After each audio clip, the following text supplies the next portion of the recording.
Welcome, everybody. We're so glad that you could join us for this afternoon session. Social Studies School Service is proud to offer webinars monthly. We hope that you continue to get our newsletter and are updated about future offerings. We will not be having any during the month of June and July, but we will start back again in August, so please watch for those. If you are joining us for a first time, your toolbar that is to your right can be minimized to get that out of your viewing window. If you'll use that red button at the top and click it, it will minimize your toolbar and move that out of your viewing area. We do have everybody muted, and we ask that you use the chat feature to communicate. The chat feature will allow you to communicate with everyone or individuals. We're very fortunate tonight to have with us Dr. Montre Rogers with Houston ISD. We're very pleased to have her. She has been a long-time customer and friend and does an amazing job with webinars. We've been so pleased. So tonight she's going to be talking to us about using authentic writing in the social studies classroom. Dr. Rogers, we're delighted to have you. I'm going to turn it over and let you introduce yourself a little further. Hi, I'm Montre Rogers. I'm the Director of Secondary Social Studies in the Houston Independent School District, and we have 8 instructional coaches under our that serve schools under our umbrella. And a large part of our work involves developing curriculum and providing professional development and in-class support for teachers, in addition to partnering around initiatives such as our Teacher Leader Core program and our writing in the social studies program, which is what we're going to talk to you this evening about. And as such, this came about because our school district or many school districts like your own, you might be focused on ideas of writing across the content area. And this is certainly the case in Houston ISD, in which I serve. So our organization has rolled out 3 initiatives, one for elementary, one for middle, and another for high schools. And these literacy initiatives, of course, included writing across the content area. Well, we in social studies, we wanted to make sense of that. So what does that mean for the teachers in which we serve? So we began categorizing social studies into 2 areas. We talked about this idea of formal writing, that's essays and any type of argumentative or expository writing. And then we had this other piece that was authentic writing, and that's going to be the focus of our talk today, our webinar today. And we believe that this authentic writing allows students to use their voice and their creativity to demonstrate content mastery. So today, you as participants will participate in and reflect on this idea of consume, critique, create, authentic writing process. We borrowed this process from our ELA or English Language Arts friends, and it's probably most known and recognized as consume, critique, produce.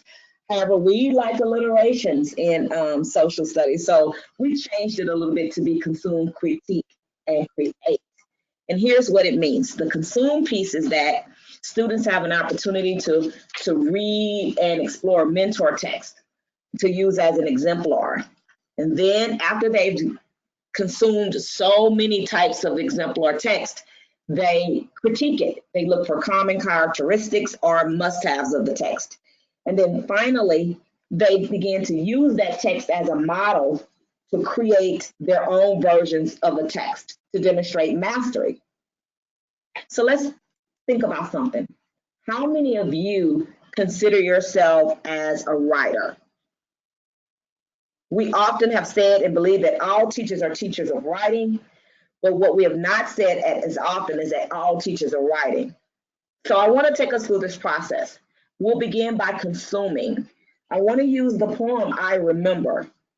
I've selected some excerpts from Joe Brainerd's book, published in 1975. Given our short time together, I randomly chose a couple of excerpts to reflect on today. As you read, jot down the statement that resonates with you most. For instance, does it remind you of something? You have the same memory as that being described in the excerpt or statement, or you have a positive or negative reaction to the experience highlighted. Write a sentence to explain why this statement resonated with you. And then if you would do so, go ahead and share your sentence in the discussion panel. I'll give an example. I remember wax paper. This statement resonates with me a lot because when I was younger, my grandmother would do fried chicken and then she would wrap it in wax paper. So that's my connection. Take a moment and do the same. And don't forget to jot it down in the chat section.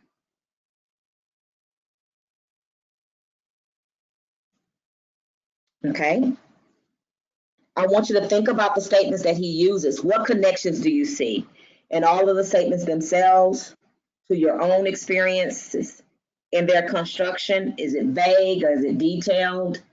Some are vague, some are detailed. A lot of the statements we probably have some experiences with, right? But there is a connection to the statement. We see some commonalities in the statement. The common characteristics might be they all begin with I remember. They all are fairly short. They involve some sense of sight, sound, smell, taste. They are personal and relatable. Remember, I used the example, I remember wax paper. It was personal to me. It was relatable. I talked about how my grandmother would wrap fried chicken in wax paper. That's a touch. That's a taste. That's a sound. That's something that evokes my senses. And then finally, it was short. So that's the critique part. So what we've done is we've consumed, we've critiqued by looking at the excerpts and talking about common characteristics.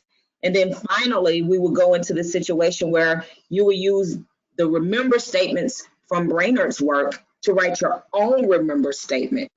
I'm going to focus your statements, however, as you think of yourself as both a writer and a social studies educator or expert. Remember our must-haves for your statements. For example, each statement should begin with I remember. We're in the create phase. Again, we've done the consume, we've looked at the critique, and now we're in the create phase.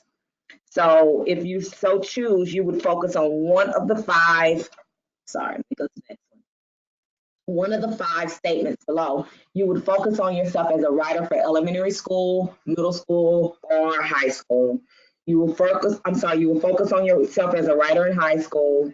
You will focus on you as a writer in college, as a digital writer, and as a social studies expert. And so you would write an I remember statement about your writing. I'll give an example. I remember writing chapter 3 of my dissertation many times. Okay, that's my I remember statement. Again, we consumed, we critiqued, and then we finally created something new based on the consume and the critique piece of the process. If you could share your statement within the panel so that others can see the statement as well. Pam says, I remember writing her national, went away, Pam. Okay.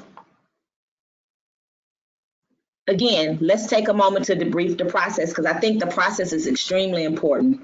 First, we looked at mentor text. We consumed it.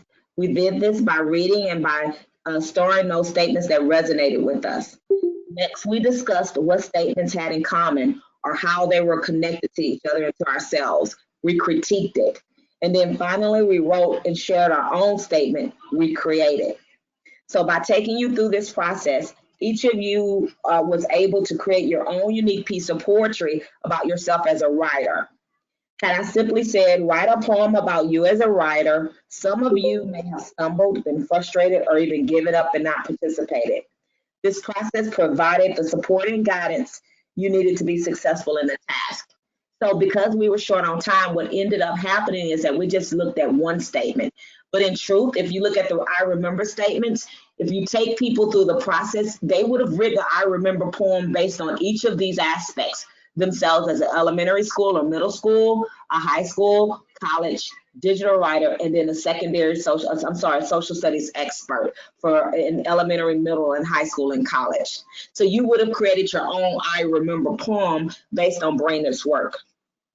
So let's look at the connections through social studies. We can use the same process of consume, critique, create, but applied to social studies classrooms. For this example, we're going to think that, or we're going to pretend that students have just completed a unit on Abraham Lincoln's leadership and his assassination. It's important to provide some context about Lincoln's leadership and his assassination through a reading or some type of inquiry exercise. So what I mean by that is we can't just ask students to write something and we've not given them a basis for extracting the information. So in order for us to go forward to write, kids need to read first, right? They need to read first. So now we're going to look at, again, the topic that we're going to talk about is the leadership and assassination of Abraham Lincoln, and our assignment is Lincoln's obituary. So before we begin writing, before students begin writing, they will need to consume mentor text. This means that the teacher will need to provide examples of obituaries. As students read, they begin to notice what each obituary has in common, right? They are consuming mentor text. And you would be surprised that a lot of students may have never, ever seen an obituary. You'd be surprised. We take for granted that they have, right? That they might have already. And so then after we consume a list of or mentor text multiple types of obituaries, because you need to consume more than one, because you're providing a critique or you're comparing them to develop this list of must-haves that students need to in order to create their own obituary about Lincoln. So we're going to draft a list of commonalities, and some of the possible answers are they all begin with the place the person died. They give the cause of death, the date. They all list survivors of the deceased. They all give a list of achievements, jobs held, etc. And they all list what the deceased was interested in or his hobbies. So in that context, we know that these are some things that we have to include in our obituary about Lincoln. As an aside, students also completed before an obituary on the fall of Rome. And so again, using this same process, students begin to take something as abstract as the decline of the Roman Empire, and they were creative enough to create an obituary on such a topic. Students should create an obituary for Lincoln, and they should follow the same structure as actual obituaries critiqued. Teachers must create a list of must-haves to guide the assignment. So let's think about how we did this. We did consume, we consumed the I Remember poems, and we consumed the obituary, right? Then we critiqued the poems to define, just as we critiqued the obituaries, to find some type of commonalities, to find some type of structure so that we could develop a list of must-haves for what students needed to create. And then finally, what we did was we created an I Remember poem, and then what could happen is that students could create an obituary about Lincoln's assassination and his leadership. So we took you through consume, critique, create, right? And these are just two examples of the type of authentic writing that can take place in social studies. There are many types of authentic writing that you can use in the process. What are some other examples? If you wouldn't mind sharing in the discussion panel, what are some other type of examples of authentic writing?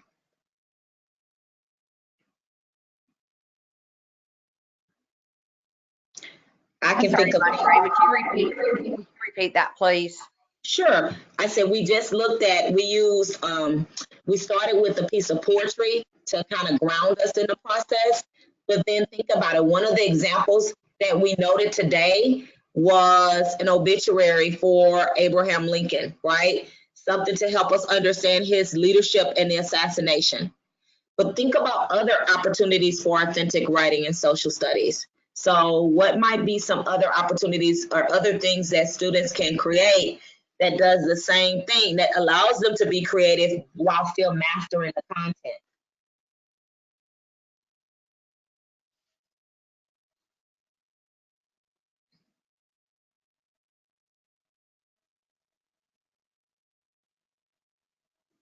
If you have something to add, maybe you'll put it in the discussion panel. Some of the things that I'm thinking about are like they can create Snapchat stories. They might create a tweet about the Treaty of Paris. They might develop, once I've seen students create a textbook page or a textbook entry. Okay. So those are just some other opportunities that allow students to use their voice and to show creativity. And in doing so, they're able to show content mastery.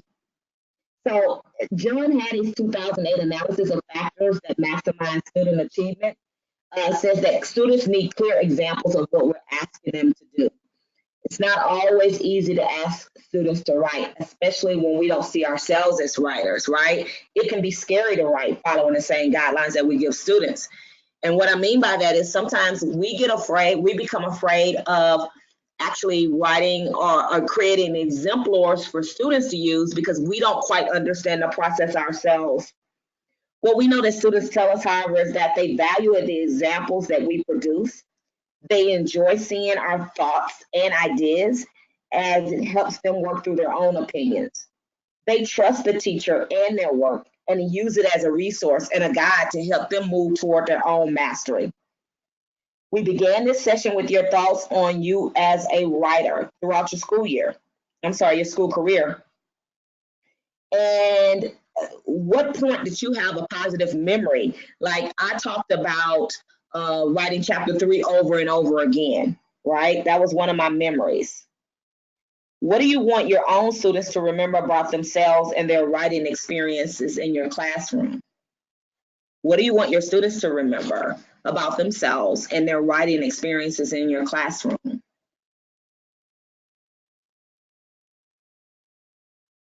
You may enter it in the chat if you so choose to.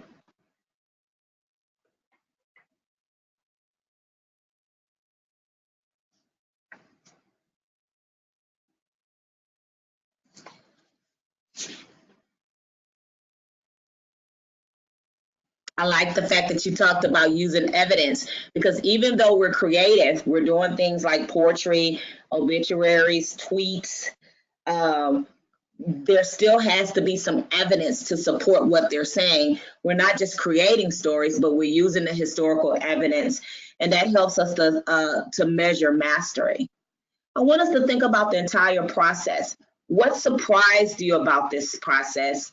And what might have changed, challenged, or confirmed your thinking about authentic writing in social studies? And if you would, go ahead and leave a comment in the chat piece, because that's how we're able to communicate, given that this is a webinar. What surprised you about the consume, critique, create process for social studies? Or what might have changed, challenged, or confirmed your thinking about authentic writing in social studies?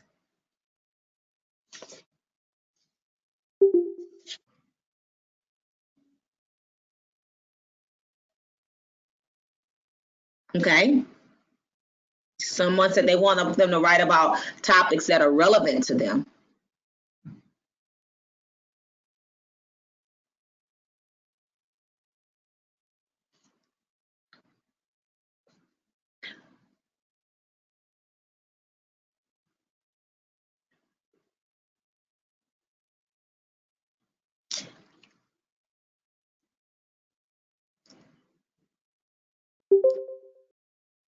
Okay.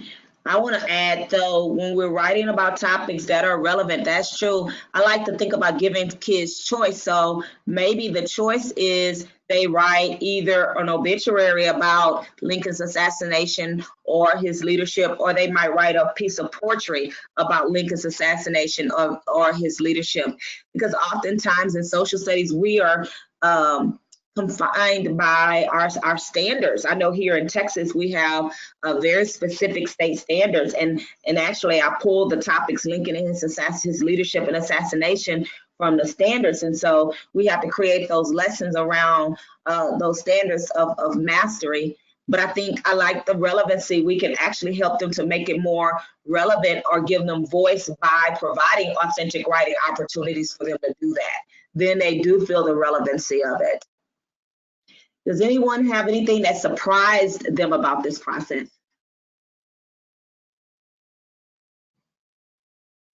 This is a different piece than argumentative writing. We talked about how we kind of frame this from formal writing, which is more of your argumentative essay writing, right? And then we talked about the informal writing, which is the more authentic, writing, right?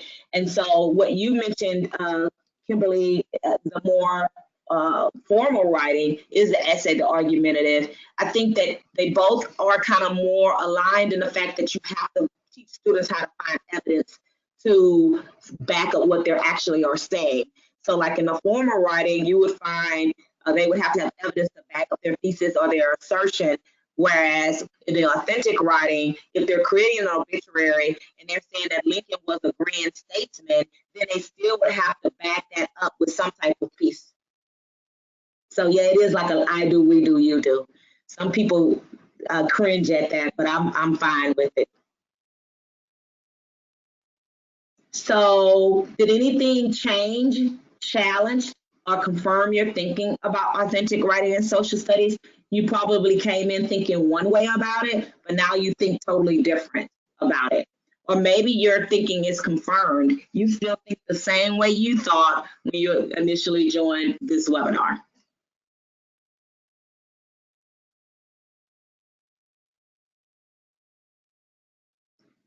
Okay, if there is nothing or I don't see anything, I'll wait a couple of more minutes just in case somebody wants to add something in the chat. I have to say it was interesting tonight having this topic. It was not a form of writing that I had ever really thought about using in the social studies classroom. I think it was very interesting to see how we could utilize this and give students an opportunity to have a little more choice, Monterey. Very nice. I think there's another post there. Yeah, and the other person's here saying kind of the same thing. I'd never given it much thought because we're so focused on argument, and that we're very focused on argumentative writing, and then when you get to college, it's very much a narrative writing. So very interesting approach, and certainly worth looking at and utilizing in our classrooms. I think we do both. I think here in Houston, we do both. We have some formal writing opportunities, right? And then we have some authentic writing opportunities. We do, at least in our middle schools, at least 2 of the formals every 6 weeks. And then in high school, more of the formal. But in between that, because we're writing every day, those shorter authentic assignments are very much prevalent. So there's a focus on both. And what we found is that kids get so excited about the authentic writing that they begin to not bristle at that. Yeah, it does encourage non-writers. It certainly does. That's the best statement of the night. It's a wonderful way to end the webinar. Fabulous. Thank you so much for being here tonight and sharing this with us and giving us something to process and to really give consideration to. Thank you to our participants who joined in tonight and took part in the exercises. Thank you. We're so glad that you did. The webinar will be posted online tomorrow, and I will be sending you an email with that link in it. Please do share with your colleagues and friends and have them check it out.